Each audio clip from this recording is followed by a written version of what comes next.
सुनो सुनावा। ठेला पर के केला खाइलू भौजी हो तू काट के। ठेला पर के केला खाइलू भौजी हो तू काट के। आवा आवा लेला मजा, आवा आवा लेला मजा, एक बेरी छोला चाट के।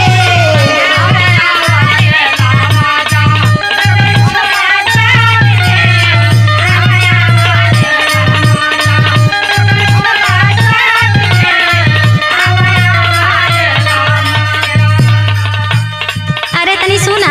हाँ बोला बोला। अब हमार मन हम चाहे केला खाई चाहे छोला। अरे बहुत टेस्टी बनाइला मार्केटवा में केहू ना बनावत ऐसन बता देते हैं। अच्छा। हाँ काहे निहारेला ठेला पर के केला खाइल काट के। काहे निहारेला ठेला पर के केला खाइल काट के।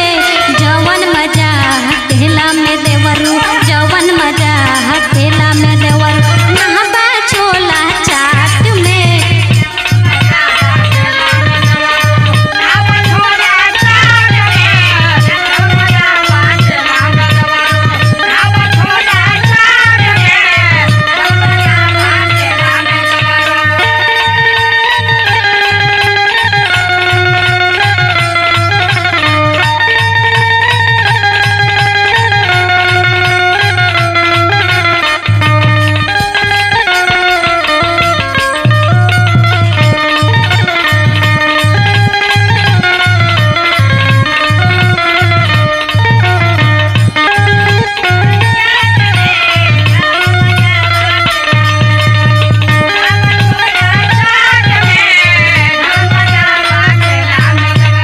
देखा भौजी, हाँ देखावा।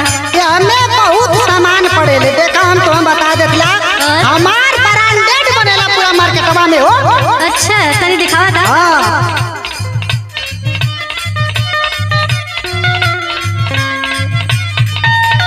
छोला के अपने का करी बखान हो, खैबू जे एक बार जैबू तू जान हो।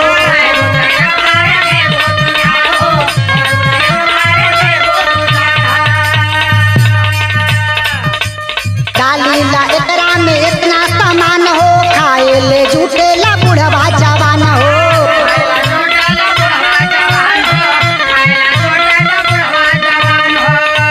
सच कहिला एक बार चिखा माना भौजी बात के।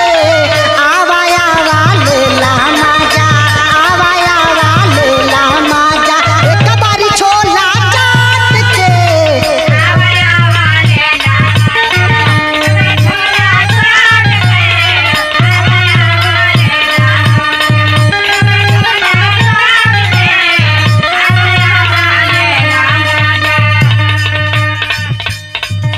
अरे रे रे रे रहे दा।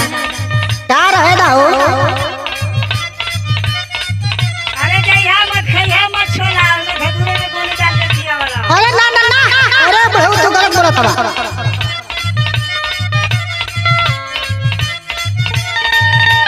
केहू सामान अपन कहे ना खराब हो, पूछला पे कहे लंबा जवाब हो।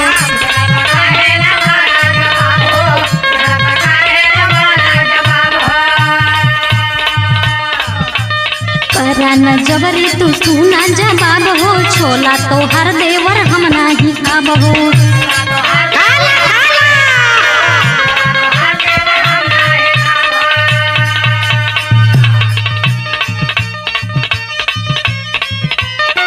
खाए के मन जब करेला देवरू, खाइला केला छाट के।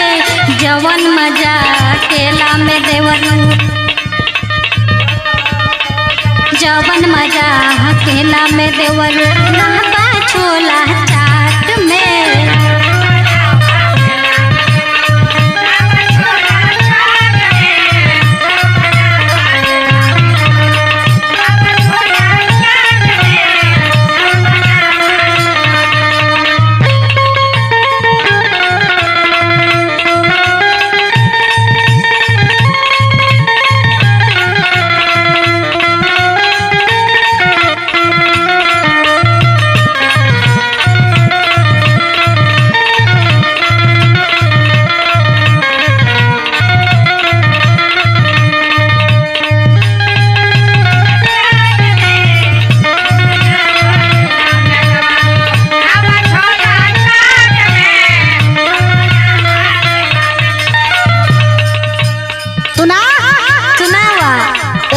फेमस दुकान के डिमांड बहुत ज्यादा होता है। अच्छा अब इतना प्यार से बोला के पहुँच बोला किया होता है, फिर बाद डिमांड पे डिमांड रख ले जाता हो। भौजी हो माना तू हमारी बचनिया, एक बार चली आवा हमारी दुकनिया।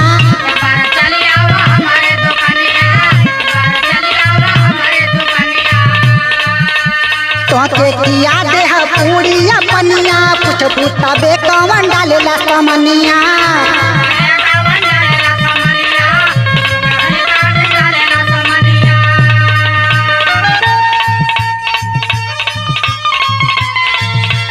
जैबू बुलाई केला पर के केला खाइल काट के, आवा आवा लेला मजा, आवा आवा लेला मजा, एक बारी छोला चाट के।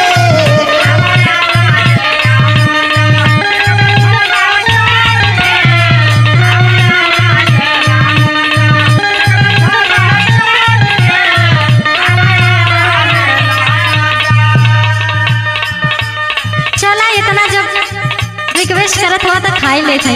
हाँ जरूरी है, आवा टेस्ट करके देखा बट चेक चला। चला ठीक है।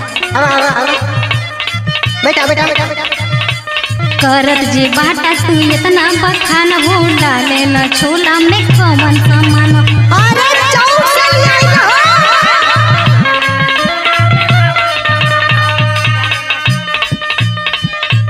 खाएला झूठेले बुढ़वा जमान हो, खाली न रहेला तोहरो दुकान हो। अरे तो डिमांड ना हो हमार, ब्रांडेड चीज है।